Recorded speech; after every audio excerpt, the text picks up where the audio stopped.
Leader, third party. Thank you, Honourable Speaker. Children throughout BC will be going back to school with in-class learning in under a month. The short timeline makes it challenging for the necessary conversations to happen between parents, teachers, and government about what classes will actually look like and what preventative measures will be taken. The education of our youth and the benefits of in-class learning can't be understated, but there are a number of unanswered questions. A primary concern of teachers and parents is that in many cases the class sizes are simply too big to allow for safe physical distancing in classrooms. Moreover, not making masks mandatory like other provinces are doing is creating a lot of worry. My question through you, Honourable Speaker, is to the Minister of Education. Will he consider delaying the restart of school to provide a plan to British Columbians that has funding for smaller class sizes, more support for teachers, and other necessary measures to prevent the spread of COVID-19? Minister of Education. Thank you, Mr. Speaker, and thank you to the member for the question. The plan that we've developed in British Columbia, which is an update of a plan we developed in May of this year, was done with safety being the paramount priority for all students, staff, teachers in a school building. It was done under the direction of our provincial health officer. It was done in close collaboration with all of the K-12 education stakeholders. We announced that on July 29th. School districts are busy preparing things like timetabling, implementing the health and safety guidelines, ordering supplies that are funded by government to make schools restart safe. I understand from the member's question that parents are anxious to have information, and primarily information that comes from local sources. The connection they have to their local school communities is their primary point of contact and what's of most interest to them and their families. And I can tell you, and I can tell the member, that school districts right now are busy working within those health and safety guidelines, organizing their schools around the advice that was given to us by Dr. Bonnie Henry. We have a safe, strong plan here in British Columbia. It's built on sustained investments in the education system that we've made from day one as a government.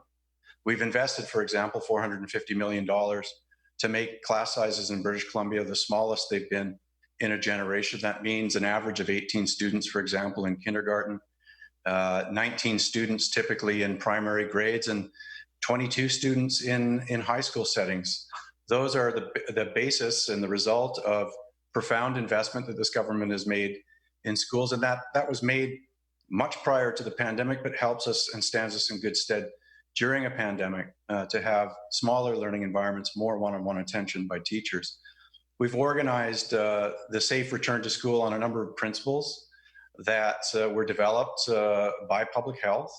We are working with a steering committee in British Columbia on an almost daily basis now to make sure that we make the best use of the time we have between now and September 8th. And we're also, and you've heard the Premier speak about this last week, we are working with those very same partners about how to start school in the best way possible. This is not a normal September in the sense that kids return to their last year's classroom.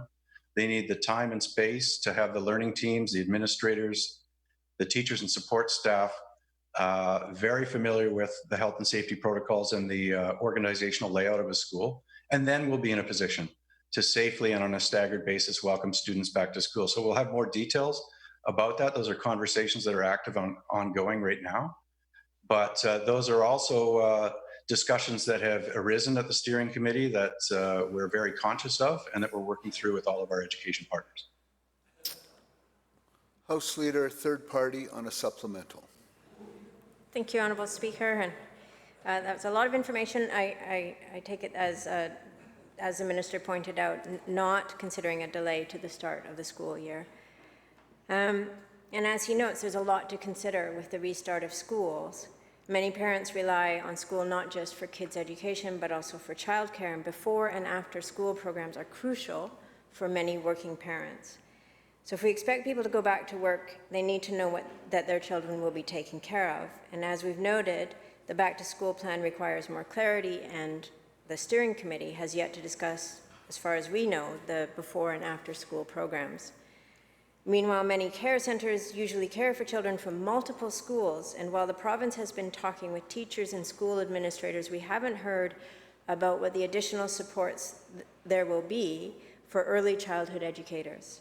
The last time the government website was updated on information for early childhood educators regarding COVID-19 was June 2nd, 2020. My questions for you, Honourable Speaker, is again to the Minister of Education. For children to go back to school in the fall as normal, then parents need to feel assured for the safety of their child.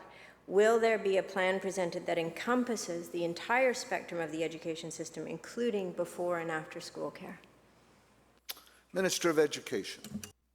Thank you, Mr. Speaker. And I think perhaps the member misheard me. I very clearly said that the steering committee is working on how we have a welcome back ready school community in every part of the province, taking the time to do exactly that. So those are under discussion. We'll have more to say about that shortly. We're working with principals and vice principals. We're working with school district leaders, teachers and support staff on exactly that. Parents will have information on what week one of school will look like in short order. On the question of organizing the kinds of supports before and after school childcare specifically that the member asked for, I think it's good to see districts and providers out there surveying parents, trying to assess what the demand looks like for those before and after school childcare operations that are on site. They're looking to coordinate that with the school community. So that's ongoing work that's happening right now. I can't give the member specific answers today on which childcare operations have developed their plans exactly, but you can see around British Columbia that they are surveying parents just to see who is interested in resuming those kinds of services. We expect that before and after school care will continue to be there for families in their school communities. That's what districts are working on coordinating right now with many partner organizations that deliver those services.